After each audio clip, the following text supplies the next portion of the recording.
অঙ্গদানে সচেতনতা বৃদ্ধির লক্ষ্যে রবিবার রাজ্যেও পালিত হয় 15তম জাতীয় অঙ্গদান দিবস। এই উপলক্ষে আগরতলা গভর্নমেন্ট মেডিকেল কলেজ এবং জিবি হাসপাতাল ও অন্যান্য সংগঠনের উদ্যোগে এক সচেতনতামূলক পদযাত্রার আয়োজন করা হয়।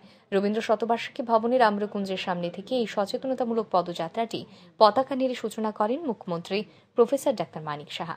এই উপলক্ষে বক্তব্য রাখতে গিয়ে মুখ্যমন্ত্রী বলেন, মস্তিষ্ক ছাড়া দেহের সব অঙ্গ প্রত্যঙ্গই দান করা যায় এবং একটি অঙ্গ দিয়ে 8 থেকে 9 জনের জীবন বাঁচানো যায়। তিনি আরও বলেন, ভারতবর্ষে এখন রোগাক্রান্ত ব্যক্তিদের অঙ্গদান করার বিষয়ে জোর দেওয়া হবে।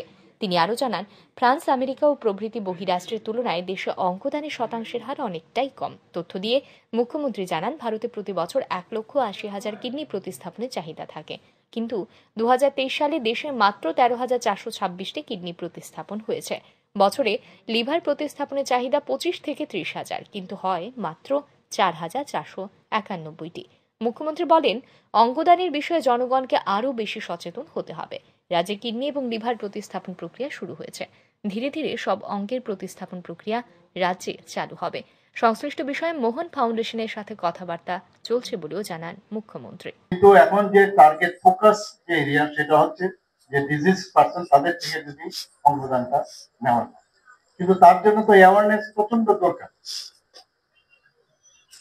কারণ এই অ্যাওয়ারনেস যদি 100% স্যাচুরেশন পয়েন্ট আছে, আমি একটু আগে ডক্টর শঙ্কর চক্রবর্তী বলেছেন যে স্পেনে এবং আমেরিকাতে সেই তুলনায় আমাদের এখানে খুবই কম পার্সেন্টেজ। কাজেই এই পার্সেন্টেজ যদি বাড়াতে হয়, ব্লাড দিলেও যেমন কোনো সমস্যা হয় না, তদ্রূপ অঙ্গদানও কোনো সমস্যা হয় না, বরং 8 থেকে 9 জন ব্যক্তিকে আমরা বাঁচাতে পারি।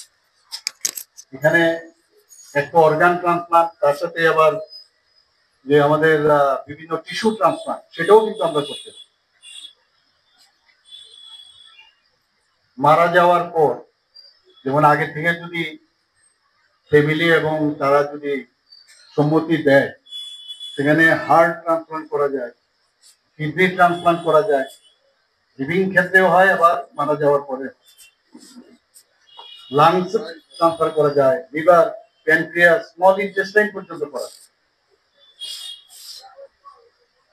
এবং এখানে আমাদের মোহন ফাউন্ডেশনের কথা এখানে বলা হয়েছে, ওনাদের সাথে আমরা কথা বলছি, বারবার আমরা বলছি যে অর্গান ট্রান্সপ্লান্ট ত্রিপুরাতে যখন কিডনি ট্রান্সপ্লান্ট এখন শুরু হয়ে গেছে, তো কেননা আস্তে আস্তে করে সব অর্গানের আমরা তার ট্রান্সপ্লান্টের ব্যবস্থা আমরা করব। এদিন 15তম জাতীয় অঙ্গদান দিবস উদযাপন উপলক্ষে আয়োজিত পদযাত্রাটি রবীন্দ্র শতবার্ষিকী ভবনের আম্রকুঞ্জের সামনে থেকে শুরু হয় শহরের বিভিন্ন পথ পরিক্রমা করে। ব্যুরো রিপোর্ট, আর ই নিউজ।